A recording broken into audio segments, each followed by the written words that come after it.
నీ జీవితంలో ఒక ఫ్రెండ్ ఉన్నాడా? నీ దగ్గర ఏమీ లేకపోయినా నిన్ను అదే ప్రేమతో చూసేవాడు. డబ్బు ఉన్నప్పుడు అందరూ దగ్గరే ఉంటారు. కానీ కష్టాల్లో ఉన్నప్పుడు ఎవరు ఉంటారు? మనకి మహాభారతంలో ఒక స్నేహం ఉంది. అదే శ్రీకృష్ణుడు, కుచేలుడు. అలాగే ఒక సినిమా కూడా ఉంది. అదే మనకి స్నేహం కోసం. ఈ రెండిటి మధ్య నిజంగా ఎంత తేడా ఉందో ఈ వీడియోలో మనం పూర్తిగా తెలుసుకుందాం. ఇప్పుడు వచ్చేసరికి కుచేలుడు ఒక పేద బ్రాహ్మణుడు. అతని ఇంట్లో తినడానికి కూడా సరిగ్గా తిండి అయితే లేదు. కానీ అతని హృదయం అంతా చాలా గొప్పదనమాట. ఎందుకంటే అతను చిన్నప్పటి నుంచి శ్రీకృష్ణుడితో కలిసి చదివాడు. అలానే కాలం మారింది. కృష్ణుడు వచ్చేసరికి ఏంటంటే ద్వారకాకి రాజు అయ్యాడు. కానీ కుచేలుడు మాత్రం పేదవాడిగానే మిగిలిపోయాడు. ఒకరోజు కుచేలుడు భార్య చెప్తుందనమాట, కృష్ణుడిని కలవండి, ఆయన మీ ఫ్రెండ్ కదా.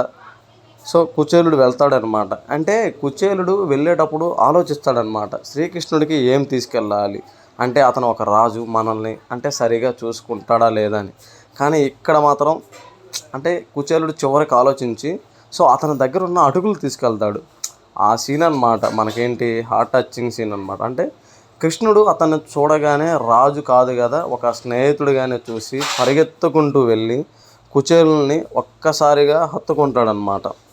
సో ఆలింగనం చేసుకోగానే అతను ఇచ్చిన అటుకుల్ని ఎంతో ప్రేమగా తింటాడు.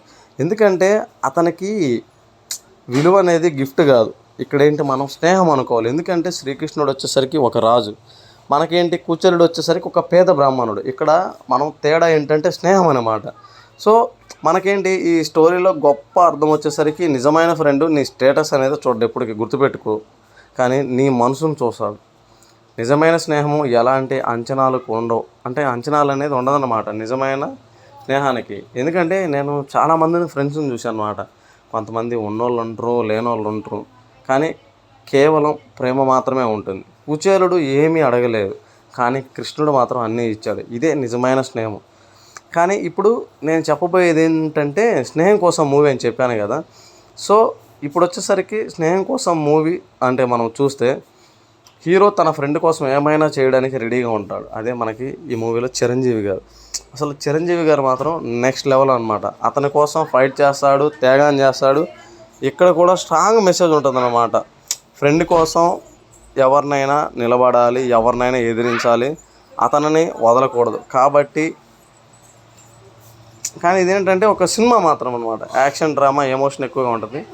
రియల్ లైఫ్ కంటే కొంచెం ఎక్స్ట్రీమ్గా చూపిస్తారనమాట. ఇప్పుడు రెండు స్నేహాలని కంపేర్ చేస్తే ఏంటంటే కృష్ణుడు, కుచేలుడు వచ్చేసరికి స్వార్థం లేని ప్రేమ, ఎలాంటి అంచనాలు లేవన్నమాట, ప్యూర్ డివైన్ అనమాట. అదే స్నేహం కోసం సినిమా చూసామనుకోండి, త్యాగము, యాక్షను, ఎమోషను, ఫ్రెండ్ కోసం ఫైట్ చేయడం, రెండు చోట్ల ఒకటే విషయం, స్నేహం కోసం ఏదైనా చేయడం. ఒకటేమో రియల్ అండ్ డివైన్, మరొకటి ఏంటంటే సినిమాటిక్ వెర్షన్ అనమాట. ఇప్పుడేంటి మనకి అంటే ఈ రోజుల్లో ఇలాంటి ఫ్రెండ్స్ ఉంటారా? అవును, ఉంటారు, కానీ చాలా అరుదు. ఎందుకంటే మనకి కష్టాలు ఉన్నప్పుడు మన పక్కన ఉండేవాడు నిజమైన ఫ్రెండ్. నిజంగా చెప్తున్నా. అంటే నీ అంటే మనం ఏదన్నా సాధించినప్పుడు ఈర్ష్యపడకుండా మనతో పాటు సంతోషపడడం కానీ, అలానే మన కోసం ఏదైనా చేసేవాడే నిజమైన ఫ్రెండ్ నాకు తెలిసినంతవరకు. జీవితంలో డబ్బు కానీ, స్టేటస్ కానీ, ఫేమ్ కానీ అన్నీ వస్తాయి, కానీ నిజమైన ఫ్రెండ్ దొరకడం చాలా కష్టం. ఏముంది ఈ రోజుల్లో స్టేటస్ వస్తుంది, కష్టపడితే వస్తుంది. ఒకవేళ నీకు కానీ అలాంటి ఫ్రెండ్ ఉంటే అతన్ని ఎప్పటికీ మర్చిపోవద్దు అనమాట. ఎందుకంటే స్నేహం కోసం జీవించే వాళ్ళు ఈ రోజుల్లో చాలా అరుదు. మీకు కానీ అలాంటి ఫ్రెండ్ కానీ ఉంటే కామెంట్లలో చెప్పండి. వీడియో కానీ నచ్చితే లైక్ చేయండి, షేర్ చేయండి, సబ్స్క్రైబ్ చేసుకోండి.